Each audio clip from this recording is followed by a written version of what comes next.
Selamat datang di channel Keluarga Pandu, rumah berbagi cerita dan pesan. Halo sahabat keluarga Pandu, bagaimana kabarnya hari ini? Semoga kita selalu sehat dan diberikan hikmat dan kebijaksanaan untuk hidup dengan lebih baik di tengah-tengah lingkungan di mana kita berada.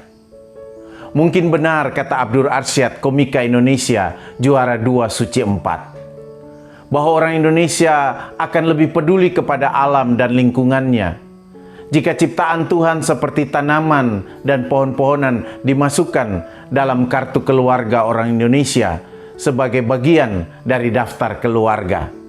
Dengan demikian setiap keluarga akan marah jika anggota keluarganya ditebang atau dipotong dengan sembarangan. Tapi ini ada benarnya. Lihatlah pemikiran anak-anak di Papua yang menganggap tanah adalah mamanya dan gunung adalah susu mamanya. Tetapi ketika nafsu untuk menambang emas menguasai para investor yang hanya ingin memperkaya diri mereka sendiri, mereka bukan hanya merusak tanah di Papua, tapi mereka merusak juga gunung, merusak alam di Papua. Perilaku manusia, khususnya orang Indonesia, terhadap alam telah berdampak juga pada rusaknya alam Indonesia.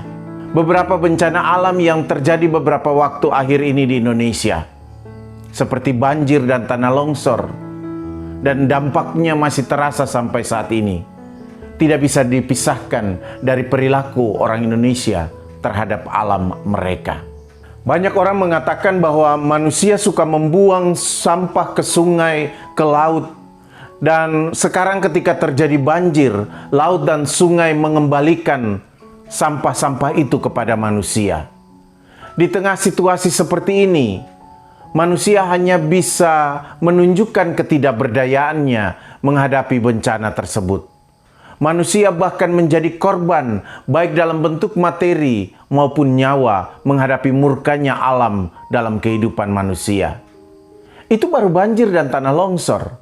Belum lagi gempa bumi, ancaman tsunami, dan erupsi gunung berapi.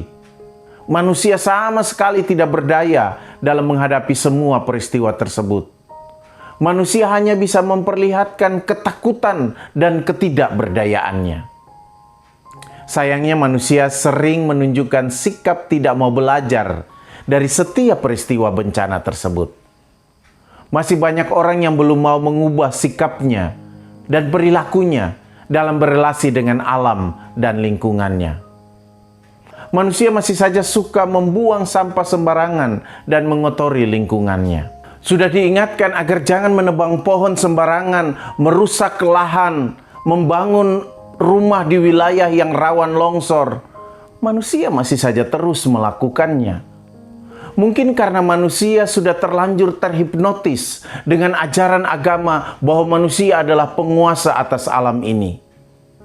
Nyatanya, manusia justru tidak berkutik menghadapi kemarahan alam. Seperti seekor singa yang merasa dirinya raja hutan dan bisa menaklukkan semua binatang, tetapi tidak berdaya menghadapi kemarahan gajah.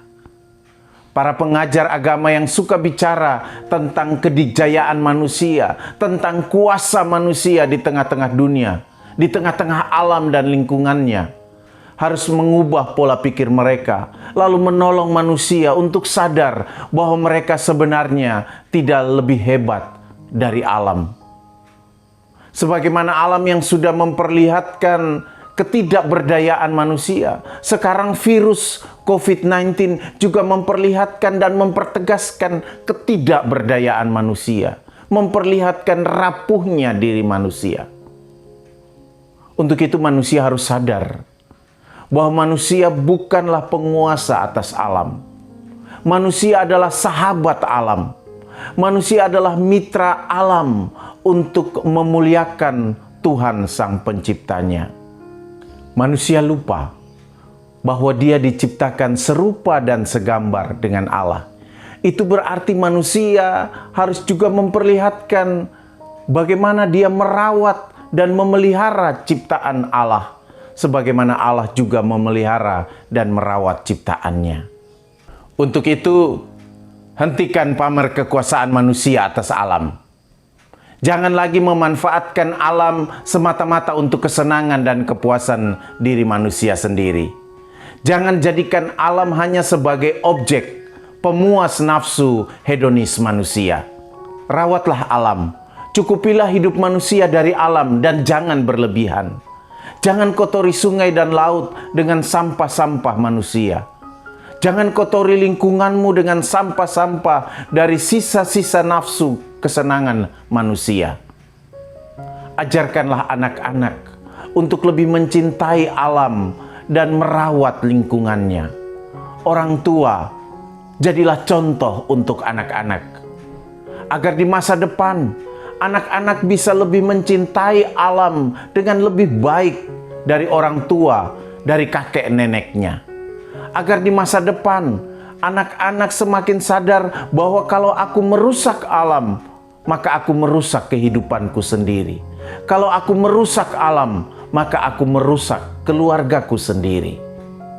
Kalau aku merusak alam, aku merusak masa depan anak-anak dan cucu-cucuku nanti. Teruslah berefleksi.